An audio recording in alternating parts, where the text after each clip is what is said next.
Good evening, everybody. Matrix here, and here's the list that a list of stocks that I'll be watching the trade for tomorrow, which is September 30th. Okay, taking a look at the futures right now, we gapped up at 6 o'clock, and then it sold off ever since. Now it's slowly grinding up, and we're looking about to roll over. To be quite honest, this action is it's just in the middle of everything. If it breaks down, then we got a long ways to go, but we could say this is some sort of support right now that it has reclaimed. We'll have to see and watch it again tomorrow in the pre-market to determine what it's going to do tomorrow. But overall, tonight I'm more focused on the Chinese stocks, namely because the U.S. government and Trump, they're saying they're considering delisting or pulling out of their China investments, right, and delisting all the China names. So a lot of the Chinese stocks are looking weak as fuck. Let's get into the watch list. I mean, Facebook right now. This is not a China stock, but overall, Facebook's got a big downtrend on the day. For the past 1, 2, 3, 4, 5, 6 days, it's been on a slump, right? We see a clear trend line coming down, sitting at a very key spot of 178, just below it. So depending on where it gaps up or gaps down, this is kind of like the inflection point here, right? I marked this little circle off. Let's delete that now. This 178 is on September 25th. You see all this volume coming down and where it bounced. Now that we have closed under it, so it'll be pretty powerful if we're able to gap up and hold above it. However, if in the pre-market we still stay under this 177.5 to 178 area, then I like it for the short. Now coming over here on the daily chart, 175. I want to mark this off real quick for you. This is very key. This 175 area. First of all, it is a psychological whole number, but that doesn't mean it's a support area. However, looking at this day right here, looking at this day right here on June 3rd? You see all this volume coming in. This is basically the high of June 3rd, right? The 175. So this is a very significant level. What I want to see is if I'm able to see it weak up here, then I'll keep the thesis short, and I want to anticipate the snap down. If the 175 breaks down under and comes up retrace and holds under, then I want to get short some more and bring it all the way down, because after the 175 break, we have the 172.80s and then all the way down to the 170. So lots of room for it to go down. I like the short more, but it really depends on the pre-market. And then, like I said before, if it holds above this 177.50 to 178 area, then it could slowly grind back up. But there is a lot of resistance over here, so I like the short more. Next up, we have MU with its latest trade would be the catalyst. It's earnings reaction, right? It has sold off a lot. Given the overall market condition right now, it's really tough to call it for a bounce, even though it's so overextended to the downside. Let's load up some drawings on MU real quick. Okay, so on the daily chart first, I guess, right here, this blue line, this is where we're sitting currently. And tomorrow, it really depends whether it gaps up or gap down, right?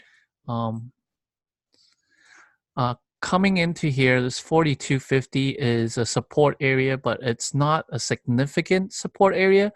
The more significant area would be the 42. So we'll see if the 42 can actually hold it up. So you'll see I have two different types of green support here. So this is 42.50 and then the 42. And then the 42 breaches, the next level is 41.40, which is down about here at this 100 SMA. And it's right in this area right here. So 41.40 main target. And if this snaps, oh my God, all hell will break loose. We have resistance areas coming into here. This is pretty close, 43.50 to 43.75. You see this is prior support It took the stock a while to come down, and it held down. So this is a key resistance area on the intraday. Coming up over here, we have 44.50 to 44.75 as well. This is also a key intraday resistance area, as this was the after hours lows from the earnings, right? And then it dumped under, it tested and failed. So I do like the short thesis. However, I mean, if it holds tomorrow, this 43, then it could take a few days for this plan to happen. It might grind back up into this second resistance area before we get the short. So I'll be watching out for that. China names, Baba. Baba is interesting because of the news. This is a tough play, Baba, to be quite honest. You know what? Let's skip that for now. The easier play, I would say, in the Chinese name, I like Momo a lot. So let's load up some drawings on Momo. Did I have Momo on the daily chart? Okay, I don't have Momo on the daily chart. That's fine. Okay, so Momo just coming over here. Every 50 cents is a mark here on the intraday chart, as well as the daily chart. So if I get a mark off, currently we're sitting at 31.50. Okay. So right over here, right at this low of this candle, let's zoom out a little bit. Momo, looking overall, we have a big dump. 1, 2, 3, 4, 5, 6 consecutive days as well.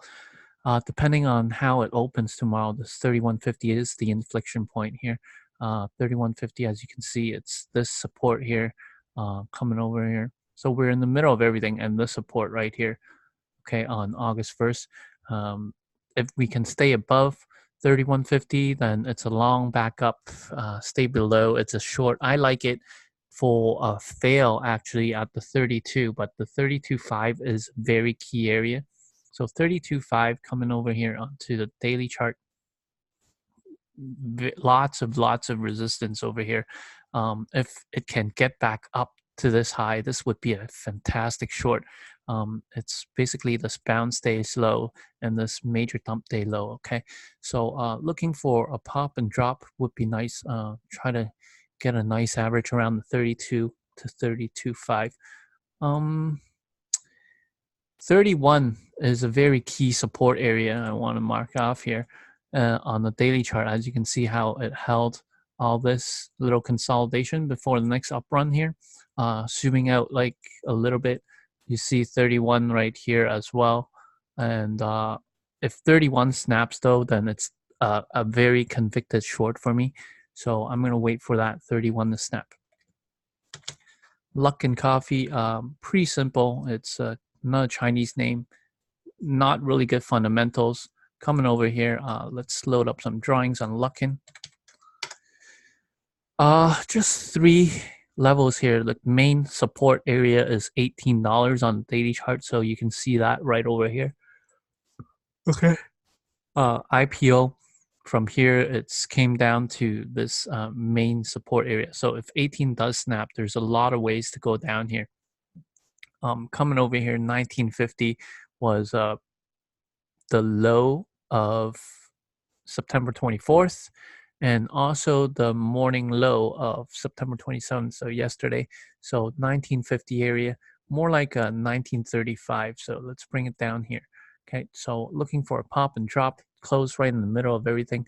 1850, it consolidated late day here. So this is the first support I'll be looking at, anywhere from 1850 to 1860 area. You see this little consolidation area. So I'm gonna see what it does here at this 1860 or this 1940. Okay. PDD. This one. This is also a China name. IPO about a year ago, and looking at this right now, it bounced off the 30, which is very key from its. I believe this is earnings. Okay, so if it can snap the 30 again, that would be fantastic on the short side, PDD. So we know 30 is actually a main support area. I'm gonna be watching that. Coming over here, 31 as well. Let's see. Okay, so the stock closed a little bit above 31 and reclaimed. So depending on the pre-market action right now, so 30, 31, 30, 50, not so much so as a key area, but it could be a deciding factor right here. I mean, if it can stay above 30.50, I can get long and risk $30 a little bit under 30 and ride it up, or vice versa, right? If it can stay below 30.50, I'll get short, risk a little bit above 31, and that would be the play. And that's basically pretty much it for my watch list this evening. Going back to Baba again, I mean, this major sell off, very good. Um, the thing I don't like about Baba here, I mean, we have uh, some key. It's in the middle of everything right now, right? And it had a really big down day. So coming over here on the daily chart, I mean, it needs to get out of this range right here. Um, even at 165, I guess if it can trade under 165 and stay under, then that would be a fantastic short. However, 165, it is a key mark, as you can see right here on the daily chart. So look for what it does pre-market. I mean, if you can grab it long at 165, you have tight risk. Let's see. I would, yeah, 165 fails, then you can wait for it, or you can short it and risk a little bit above 165. It's a chop zone. It's a chop zone. I'd rather wait at the open and wait for it to settle down before I pick direction tomorrow. The SPY overall and the futures is in the middle of everything. Oh, I forgot to bring in the SPY. Hey, did I mark off anything on the SPY here? Yeah, okay. The SPY. Let's do a 30-minute chart on a longer time frame. This 295 to 295.50 area, very key. We close a little bit above it, so really depend on what happens at the open tomorrow. This was the bounce zone from these bounces from where it pulled down, right? So see if we can get under it, and if we could, then it's basically a multi-short for all the stocks that I talked about earlier. I also have 294 marked off. Coming over here, 294 is this area right here on September 4th and also August 31st, I believe. Let's see, 294. Oh, daily chart, 294. Oh, 294, key, very key point. Okay, so more like 294.25, as you can see. We were trading in this little range right here for the longest time, right? So I want to know if the SPY can get under back into this range, and if it does, then it's going to capitulate and bring it all the way down to the bottom of this range. That's what I'm looking at for tomorrow. Okay, so make sure you hit the like button and subscribe. Thank you for watching, and I'll see you guys all bright and early tomorrow. Ciao.